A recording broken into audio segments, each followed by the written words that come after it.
এখন কি তাহলে আমরা প্রতীক নিয়ে পড়ে থাকবো, আমরা ইলেকশন ফেজে ঢুকবো না?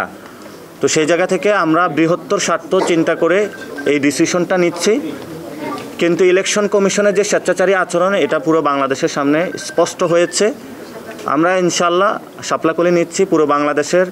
আমরা আহ্বান জানাচ্ছি জাতীয় নাগরিক পার্টি নেতাকর্মী এবং পুরো বাংলাদেশের মানুষকে যে আপনারা যেখানে 300 আসনে প্রার্থী হতে চান, আপনারা প্রার্থীতা নিজেদের ইলেকশনে প্রস্তুতি নিন, আমাদের অফিসে আসুন, প্রার্থীটা জমা দিন, আমরা 300 আসনে ইনশাল্লাহ প্রার্থী দিব।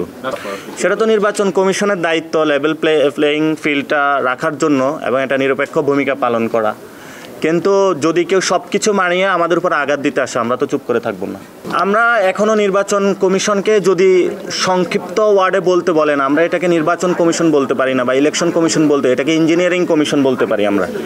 এই ইঞ্জিনিয়ারিং কমিশনে এসেছি, এখানে অনেক কিছু ইঞ্জিনিয়ারিং হচ্ছে। সো ইঞ্জিনিয়ারিং কমিশনের জায়গা থেকে আমরা আমাদের ফাইটটা করে যাচ্ছি এবং সেই ফাইটিংয়ের জায়গায় আমরা শাপলাকলি অ্যাপ্লাই করেছি।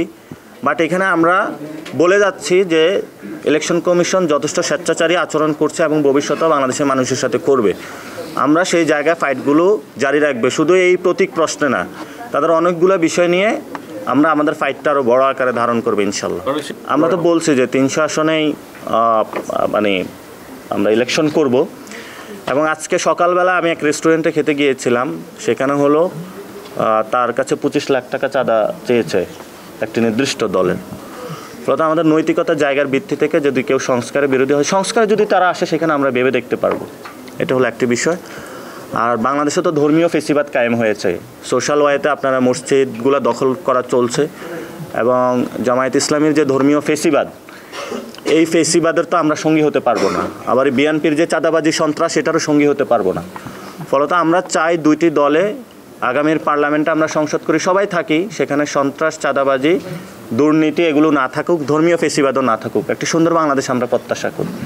সেই প্রসেস বা জায়গাটা নিয়ে আমরা কাজ করছি। মাত্র 30% টাকায় জমির মালিক হয়ে নতুন বাংলাদেশের গড়ে তোলার স্বপ্ন দেখা বাংলা বসতি। আমরা আপাতত এখনো জোটের কোনো চিন্তা করি না, তবে আমরা বলেছিলাম যদি বিএনপি সন্ত্রাস, চাঁদাবাজি, দুর্নীতি এগুলো ছেড়ে আসে এবং সংস্কারে তারা পক্ষে থাকে, সেটাও আমরা ভেবে দেখবো। আবার যদি জামাত ধর্মীয় ফেসিবাদ এবং ধর্মীয় যে বিভাজনের সৃষ্টি রাজনীতি বাংলাদেশে করতেছে, সে জায়গা থেকে সরে আসে, সেটাও আমরা ভেবে দেখব।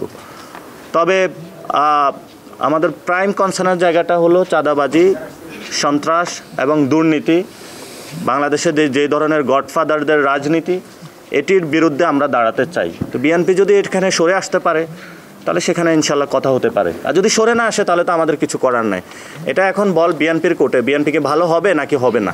না, লেভেল প্লেয়িং ফিল্ড তো এটা নিয়ে অনেক দলে আপত্তি জানিয়েছে, এটা ফুল আমাদের কাছে মনে হচ্ছে না। আর ইসির হাতে এখনও ক্ষমতাটা আসে নাই, মূলত আপনি ফুল এখনও ইসিকে বলতে পারবেন না। এবং বর্তমানে তো সরকারের কাছে যে বা জননিরাপত্তার জায়গা তো স্বরাষ্ট্র উপদেষ্টাই দেখছেন, তো সেই জায়গায় বাংলাদেশের নিরাপত্তা কিন্তু খুব নাজুক পরিস্থিতিতে রয়েছে। তো নিরাপত্তাটা ওনারা ডেভেলপমেন্ট করার চেষ্টা চালাচ্ছে, কিন্তু আমরা আশাবাদী যে আমরা একটা জায়গায় যাব। এবং তবে যাই কিছু হোক না কেন, এর মধ্যে কিন্তু আমাদের ইলেকশনে যেতে হবে, ইলেকশনটা দ্রুত। কারণ এখানে আপনি দেখেছেন শেখ হাসিনা রয়টার্সকে সাক্ষাৎকার দিয়েছে এবং আওয়ামী লীগকে নিয়ে আসার জন্যই অনেকে প্রচেষ্টা চালাচ্ছে। সেই জায়গা থেকে আমরা চাচ্ছি যে একটি স্টেবল গভর্নমেন্টের দিকে যেতে এবং সবাইকে একটি সুন্দর প্রক্রিয়াগত জায়গায়, ঐক্যের জায়গাতে নিয়ে আসতে। এখন গণভোট নিয়ে হলো বিএনপি এবং জামাত হলো মুখোমুখি অবস্থানে রয়েছে। তো আমরা দুই দলের কাছে আহ্বান রাখবো যে আপনাদের এই ধরনের যুদ্ধ নির্বাচনকে ব্যাহত করবে, নির্বাচন পিছিয়ে যাওয়ার সম্ভাবনা রয়েছে। এজন্য দুই দলকে আহ্বান জানাবো, নির্বাচন পিছিয়ে দেওয়ার চেষ্টা করবেন না। এই ধরনের গণভোটের সময়টা নিয়ে কুতর্ক থেকে আপনারা নিজেদেরকে এড়িয়ে চলুন। গণভোট আমাদের যেটা হলো যে ইলেকশনের দিনও হতে পারে, আগেও হতে পারে, এটা নিয়ে কিন্তু আমরা চেয়েছিলাম গণভোটটা যাতে সুষ্ঠু হয় এবং গণভোটে যাতে মানুষের অংশগ্রহণটা ভয়ভীতিহীনভাবে নিশ্চিত করানো যায়, সেটার জন্য কাজ করার জন্য। কারণ গণভোট আপনি আগে দিল যে উপকারিতা, গণভোট ওই ইলেকশনের দিন দিল একই উপকারিতা। কিন্তু এখানে কথা হয়ে থাকে যে গণভোটটা আগে হলে মানুষের মধ্যে একটা উদ্দীপনা, সংস্কার নিয়ে কাজ করবে, প্রচারণা বেশি করতে পারবে, সেটার একটা পজিটিভ দিক রয়েছে। কিন্তু আমরা এখানে ফ্লেক্সিবল, গণভোট ওই দিনও হলো যে ফলাফল আসবে, আগে হলো একই ফলাফল আসবে। ফলত যেই ফলাফল একই, সেটা নিয়ে কেন দুই দল মারামারি করবে বা আমরাও মারামারিতে অবতীর্ণ হবে, এটার কোনো যৌক্তিকতা নেই।